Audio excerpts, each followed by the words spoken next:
Hey guys, and welcome to this video. Today I want to find the value of this expression 4 minus 1 times 8 minus 1 in parentheses. So 4 minus 1 gives us 3. Now 8 minus 1 gives us 7. Now we have one multiplication here. So 3 times 7 gives us 21. But this answer is not correct.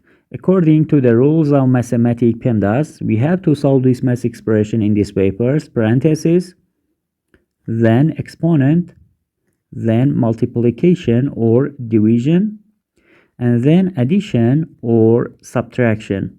So, according to this rule, we have one parenthesis here that we have to solve it first. So, 8 minus 1 gives us 7.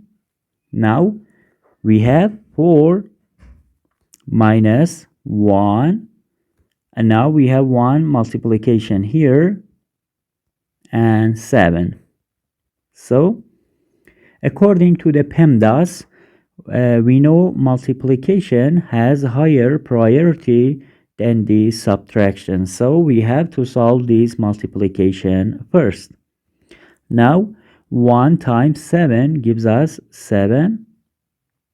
Now we have 4 minus 7. That this expression is equals to negative 3. The final answer is negative 3. Thank you for watching. Please like and subscribe if you like this video.